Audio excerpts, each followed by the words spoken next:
കുറച്ചും കൂടെ കാല് കൊടുത്തേ. ഓടിക്കാൻ ഒരു പേടിയുണ്ടോ? പേടിയുണ്ട്. പേടിക്കണ്ട, ധൈര്യമായിട്ട് കാല് കൊടുത്തേ.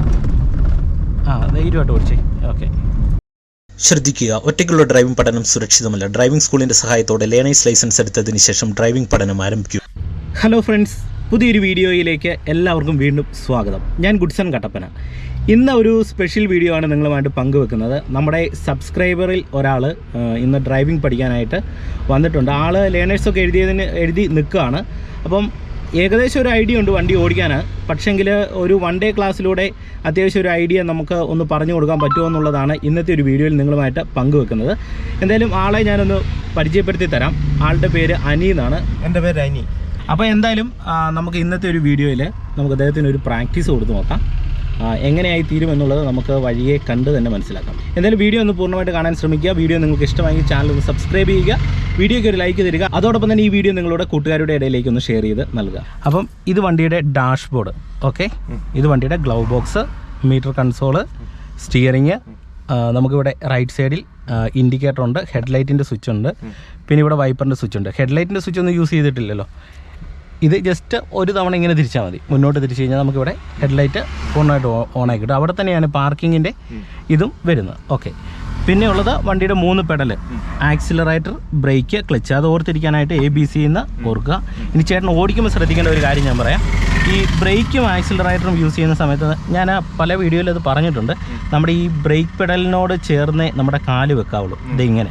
അപ്പോൾ യൂസ് ചെയ്യുന്ന സമയത്ത് നമുക്ക് ഇങ്ങനെ മാറി ചവിട്ടാനായിട്ട് എളുപ്പമുണ്ട്. അതുപോലെ തന്നെ ക്ലച്ച് യൂസ് ചെയ്യുന്ന സമയത്ത് നമ്മുടെ കാലിൻ്റെ എൻഡ് ഇവിടെ വെക്കാതിരിക്കുക. ഇവിടെ വെച്ച് കഴിഞ്ഞാലുള്ള ഒരു പ്രശ്നം എന്ന് പറഞ്ഞു കഴിഞ്ഞാൽ നമുക്ക് ഇങ്ങനെ ചവിട്ടിയിട്ട് എടുക്കുന്ന സമയത്ത് ഇങ്ങനെ നമുക്കൊരു ബാലൻസ് കിട്ടത്തില്ല. ഇതുകൊണ്ട് ഇങ്ങനെ അയഞ്ഞു വരുമ്പോൾ നമ്മുടെ ഈ സെൻറ്ററിലൊക്കെ ആയിപ്പോകും. അപ്പം ഇടത്തെ കാല് ജസ്റ്റ് ഫ്രീ ആക്കി വെക്കുക. അപ്പോൾ ക്ലച്ചും ആക്സിലറേറ്ററും യൂസ് ചെയ്യുമ്പോൾ അതൊന്ന് ശ്രദ്ധിക്കുക. Okay, okay. ഫസ്റ്റ് ഗിയർ കൊടുത്തു. ബാക്ക് സൈഡ് നോക്കിയെടുക്കണേ. ഓക്കെ,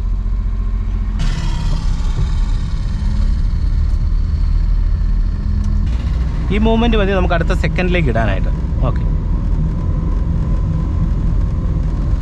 ഇനി ക്ലച്ച് പിടിച്ച് സെക്കൻഡ് ഒന്ന് കൊടുത്തു നോക്കിയേ. ഓക്കെ, ഇനി ബ്രേക്ക് ചെയ്യുന്നേ. ഓടിക്കാൻ ഒരു പേടിയുണ്ടോ? പേടിയുണ്ട്. പേടിക്കണ്ട, ധൈര്യമായിട്ട് കാല് കൊടുത്തേ. ധൈര്യമായിട്ട് ഓടിച്ചേ. ഓക്കെ, ഇനിയിപ്പോൾ ഞാൻ കുറേ ഐഡിയകൾ പറഞ്ഞുതരാം, അതനുസരിച്ച് ജസ്റ്റ് ചെയ്യുക. ഓക്കെ, ഇനി ബ്രേക്ക് ഒന്ന് പതുക്കെ അയച്ചേ. ധൈര്യമായിട്ട് അയച്ചേ. സ്റ്റിയറിംഗ് പിടിക്കുമ്പോൾ തന്നെ ക്രോസ് വരാതെ അങ്ങനെ പിടിച്ചേ. ഓക്കെ, തിരിക്കുമ്പോൾ എടുത്തെടുത്ത് സ്റ്റിയറിംഗ് തിരിക്കണേ. ഓക്കെ, അങ്ങനെ തന്നെ. ലെഫ്റ്റ് സൈഡിലേക്ക് തിരിയട്ടെ. ഇനി എന്നിട്ട് പതിയെ ആക്സിലറേഷൻ കൊടുത്തേ. ബ്രേക്ക് എന്നിടത്ത് ഓക്കെ നേരെയാക്കി കൊടുത്തേ സ്റ്റിയറിങ്. നമ്മൾ പ്രത്യേകിച്ച് റോഡിൽ ഡ്രൈവ് ചെയ്യുമ്പോൾ ഈ ഒരു താളമുണ്ട് വണ്ടി ഓടിക്കുന്നതിന്. ആ താളം കുറഞ്ഞു കഴിഞ്ഞാൽ പുറകെ വരുന്ന വണ്ടിക്കും ബുദ്ധിമുട്ട് വരും, മുന്നിൽ പോകുന്ന വണ്ടിക്ക് ബുദ്ധിമുട്ട്. കാരണം ഒത്തിരി സ്പീഡ് കുറയാനും പാടില്ല, ഒത്തിരി സ്പീഡ് കൂടാനും പാടില്ല. അത് നമ്മളൊരു മീഡിയം ലെവലിൽ മെയിൻറ്റെയിൻ ചെയ്തുകൊണ്ട് ഓടിച്ചില്ലെങ്കിൽ പുറകെ വരുന്ന വണ്ടിക്ക് ബുദ്ധിമുട്ട് വരും. ഓക്കെ, ഇപ്പോൾ നമ്മൾ സെക്കൻഡിലാണ് പോകുന്നത്. റോഡ് സ്ട്രെയിറ്റ് ആണ്. അതുകൊണ്ട് നമുക്ക് ആക്സിലറേഷൻ കൊടുത്ത് വണ്ടിക്ക് മൂവ് ആക്കി കഴിഞ്ഞാൽ ഈസി ആയിട്ട് തേടിടാം. അതുകൊണ്ട് നന്നായിട്ട് ആക്സിലറേഷൻ കൊടുത്ത് മൂവ് ആക്കി. ഇനി ആക്സിലറേഷൻ കുറച്ചേ. ക്ലച്ച് പിടിക്കുക, തേടിടുക. ഓക്കെ, ഇനി വീണ്ടും കാല് കൊടുത്തേ. ഇനി ഇങ്ങനെ ഓടിച്ചു പോകുന്ന സമയത്ത് മനസ്സിലാക്കേണ്ട ഒരു കാര്യം പറയാവേ. നമ്മൾ ഈ ഗിയർ ഇടുന്ന സമയത്ത് ചിലപ്പോൾ സ്റ്റിയറിംഗ് തെറ്റും. അപ്പോൾ അത് ഒഴിവാക്കാനായിട്ട് നമ്മൾ ആദ്യം ഇടത്താണെന്ന് ഉറപ്പ് വരുത്തിയിട്ട് ജസ്റ്റ് കൈ ഒന്ന് അയച്ചു കൊടുത്താൽ മതി. സ്റ്റിയറിംഗ് വീലിൽ നിന്ന് കൈ ഒന്ന് അയച്ചു കൊടുത്തു കഴിയുമ്പോൾ നമുക്ക് സ്റ്റിയറിംഗ് കൺട്രോൾ തെറ്റത്തില്ല. കാരണം അല്ലെങ്കിൽ ചിലപ്പോൾ നമ്മൾ അങ്ങോട്ടും ഇങ്ങോട്ടും പിടിച്ചിങ്ങനെ. ഞാൻ പറഞ്ഞ ഐഡിയ മനസ്സിലായോ? ഓക്കെ, പോട്ടെ, കാല് കൊടുത്തു പോട്ടെ.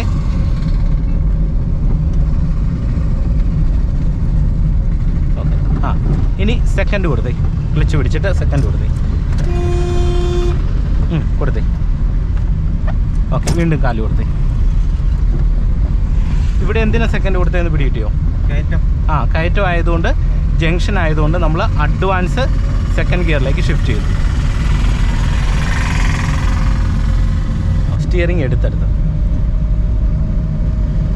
ഇനി തേർഡും കൂടെ കൊടുത്തേ. ക്ലച്ച് പിടിച്ച് മറന്നോ അല്ലേ? തേർഡ്. ഓക്കെ, പെട്ടെന്ന് ഗിയർ ഏതാണെന്ന് ഒരു തപ്പൽ വന്നല്ലേ? ഓക്കെ. വീണ്ടും കാല് കൊടുത്തു, ആക്സിലറേഷൻ തേടി കയറി പൊക്കോളൂ. കുറച്ചും കൂടെ കൊടുത്തേ, നന്നായിട്ട് ചവിട്ടി പിടിച്ചേ. യെസ്. നമുക്ക് ഈ പഠിച്ചു തുടങ്ങുമ്പോൾ ഒരു സംശയമാണ് ഇത്തരത്തിലുള്ള കയറ്റമൊക്കെ പോകുമോ എന്നുള്ളത്. പക്ഷേ ഇങ്ങനെയുള്ള ചെറിയ കയറ്റങ്ങളൊക്കെ തേർഡ് ഗിയറിൽ കയറിപ്പോവും നമ്മൾ വരുന്ന ഒരു മൂവ്മെൻറ്റ്സ് വെച്ചിട്ട്. നല്ല കയറ്റങ്ങളൊക്കെ വരുമ്പോഴേ നമ്മളവിടെ സെക്കൻഡ് കൊടുക്കേണ്ട ആവശ്യമുള്ളൂ. ഞങ്ങളിപ്പോൾ കുറച്ചധികം ദൂരം ഇപ്പോൾ ഓടിച്ച് തുടങ്ങിയിരിക്കുന്നു. ഇപ്പോൾ അനിച്ചേട്ടൻ അത്യാവശ്യം വണ്ടിയൊക്കെ ഇപ്പോൾ ഓടിച്ച് തുടങ്ങിയിട്ടുണ്ട്. ഏകദേശം ഒരു 2-3 മണിക്കൂറായിട്ട് ഞങ്ങളിപ്പോൾ ഡ്രൈവ് ചെയ്തുകൊണ്ടിരിക്കുകയാണ്. അപ്പോൾ അനിച്ചേട്ടനാണ് ഡ്രൈവ് ചെയ്യുന്നത്. ഇപ്പോൾ ഏകദേശം ഒരു 3 മണിക്കൂർ ഡ്രൈവ് ചെയ്തപ്പോൾ തന്നെ അദ്ദേഹത്തിന് ഒരു ഐഡിയ കിട്ടിയിട്ടുണ്ട്. ബേസിക്കായിട്ട് നമുക്കൊരു ചെറിയൊരു ടാലൻറ്റ് വണ്ടി ഓടിക്കാനായിട്ട് ഒരു ഐഡിയ ഉണ്ടെങ്കിൽ വളരെ വേഗത്തിൽ പഠിച്ചെടുക്കാമെന്നുള്ളതാണ് ഇപ്പോൾ അനിച്ചേട്ടൻ വണ്ടി ഡ്രൈവ് ചെയ്തപ്പോൾ എനിക്ക് മനസ്സിലായ ഒരു കാര്യം. അപ്പോൾ നിങ്ങൾക്ക് അത്യാവശ്യം ഒരു ഐഡിയ ഉള്ള ഒരാളാണെങ്കിൽ നിങ്ങളൊരു 1 ഡേ ക്ലാസ്സൊക്കെ ഒന്ന് അറ്റൻഡ് ചെയ്ത് കഴിഞ്ഞാൽ തീർച്ചയായിട്ടും നിങ്ങൾക്ക് ഇതുപോലെ തന്നെ ഏറ്റവും മികച്ച രീതിയിൽ വണ്ടി ഡ്രൈവ് ചെയ്യാനായിട്ട് കഴിയുന്നതാണ്. ഇപ്പം വണ്ടി തേർഡ് ഗിയറിലാണ് പോയിക്കൊണ്ടിരിക്കുന്നത്. വളരെ മനോഹരമായിട്ട് തന്നെയാണ് ഇപ്പോൾ അദ്ദേഹം വണ്ടി ഡ്രൈവ് ചെയ്തുകൊണ്ട് ഇരിക്കുന്നത്. അപ്പം തീർച്ചയായിട്ടും നിങ്ങളും ബിഗിനേഴ്സ് പ്രാക്ടീസ് ചെയ്യുക. ഇപ്പം ഞങ്ങൾ ഡ്രൈവ് ചെയ്ത് പോകുന്നത് കുട്ടിക്കാനം റൂട്ടാണ്. വളരെ മനോഹരമായിട്ടുള്ള നല്ലൊരു റോഡാണ്. അപ്പോൾ ആ റോഡിലൂടെയാണ് ഞങ്ങൾ വണ്ടി ഡ്രൈവ് ചെയ്ത് പോകുന്നത്. എന്തായാലും തുടർന്നുള്ള അപ്ഡേഷനും കൂടെ ഈ വീഡിയോയിൽ നിങ്ങളെ ഉൾപ്പെടുത്താം. ഇതിന് ശേഷം നമ്മൾ ഡ്രൈവ് ചെയ്യാനായിട്ട് ഉദ്ദേശിക്കുന്നത് സാധാരണ നമ്മൾ ഡ്രൈവ് ചെയ്യുന്ന പോലെ വില്ലേജ് ടൈപ്പ് റോഡുകളിലൂടെ ഓടിക്കുന്നുണ്ട്. അപ്പോൾ ആ ഒരു സമയത്ത് വരുന്ന അപ്ഡേഷനും കൂടെ നിങ്ങളുമായിട്ട് ഞങ്ങൾ ജസ്റ്റ് ഒന്ന് പങ്കുവെക്കാം.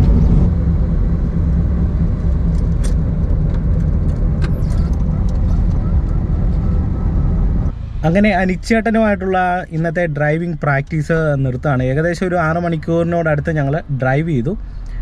അനിച്ചേട്ട എങ്ങനെയുണ്ട് വണ്ടി ഓടിച്ചിട്ട്? കുഴപ്പമില്ല. എന്നാലും ആദ്യമായിട്ടല്ലേ ഡ്രൈവിംഗ് സീറ്റിൽ കയറിയിരിക്കുന്നത്? അപ്പം എന്താ ഒരു ഫീല്? ഇപ്പം വന്നതിനെ അപേക്ഷിച്ച് എന്തെങ്കിലും ഗുണം ചെയ്തിട്ടുണ്ടോ? ഉണ്ട്, മാറ്റമുണ്ട്. ഓക്കെ. ഇപ്പോൾ ഏകദേശം 5-6 മണിക്കൂർ ഓടിച്ചു. അത്യാവശ്യം അദ്ദേഹത്തിന് ഒരു ഐഡിയ കിട്ടിയിട്ടുണ്ട്. എന്നാൽ ഈ ഒരു പ്രാക്ടീസ് മാത്രം നമുക്ക് പോരാ, കുറേ കൂടെ പ്രാക്ടീസ് ആവശ്യമാണ്. ഇപ്പോൾ 1 ഡേ ക്ലാസ് കൊണ്ട് അത്യാവശ്യം എല്ലാ ഗിയറൊക്കെ മാറി വണ്ടി ഡ്രൈവ് ചെയ്യാനായിട്ട് കഴിഞ്ഞിട്ടുണ്ട്. എന്നാൽ ചെറിയ പ്രശ്നങ്ങളുണ്ട്. അത് പരിഹരിക്കണമെന്നുണ്ടെങ്കിൽ ഞാൻ പല വീഡിയോകളിലും പറയുന്നതാണ്, നമുക്ക് ഒറ്റ ദിവസം കൊണ്ട് ഒരിക്കലും ഡ്രൈവിംഗ് പഠിക്കാൻ പറ്റത്തില്ല. നിരന്തരമായിട്ട് നമ്മൾ വണ്ടി ഓടിക്കുന്നതിലൂടെയാണ് നമുക്കൊരു നല്ല ഡ്രൈവറായിട്ട് മാറാൻ കഴിയത്തുള്ളൂ. കാരണം ഓരോ ദിവസം ഓടിക്കുന്ന സമയത്ത് നമുക്ക് ഓരോ മിസ്റ്റേക്കുകൾ വരും. ആ മിസ്റ്റേക്കുകൾ ഒഴിവാക്കിയിട്ട് വീണ്ടും ഡ്രൈവ് ചെയ്യുമ്പോഴാണ് നമുക്ക് നന്നായിട്ട് ഓടിക്കാൻ കഴിയത്തുള്ളൂ. എന്നാൽ ഇപ്പോൾ അദ്ദേഹത്തിന് അത്യാവശ്യം ഒരു ബേസിക്കൊക്കെ ആയിട്ടുണ്ട്. ചെറിയ പ്രശ്നങ്ങളുണ്ട്. അത് ഇനി വരും ദിവസങ്ങളിൽ പ്രാക്ടീസ് ചെയ്യുന്നതിലൂടെ തീർച്ചയായിട്ടും മാറിക്കിട്ടും. അപ്പോൾ എന്തായാലും ഡ്രൈവിംഗ് പഠിക്കുന്നവർ തീർച്ചയായിട്ടും നിങ്ങളുടെ ഡ്രൈവിംഗ് പഠനം വീണ്ടും തുടരുക. ഏറ്റവും മികച്ച രീതിയിൽ ഡ്രൈവ് ചെയ്യാൻ നിങ്ങൾക്ക് കഴിയുന്നതാണ്. അപ്പോൾ എല്ലാവർക്കും എല്ലാവിധ ആശംസകളും നേരുന്നു. അപ്പോൾ ഇന്നത്തെ വീഡിയോ നിർത്തുകയാണ്. വീഡിയോ നിങ്ങൾക്ക് ഇഷ്ടമായെങ്കിൽ ചാനൽ ഒന്ന് സബ്സ്ക്രൈബ് ചെയ്യുക, വീഡിയോയ്ക്ക് ഒരു ലൈക്ക് തരിക. അതോടൊപ്പം തന്നെ ഈ വീഡിയോ നിങ്ങളുടെ കൂട്ടുകാരുടെ ഇടയിലേക്ക് ഒന്ന് ഷെയർ ചെയ്ത് നൽകുക. വീണ്ടും നമുക്ക് മറ്റൊരു വീഡിയോയുമായിട്ട് വീണ്ടും അടുത്തൊരു ദിവസം കാണാം. Okay, by.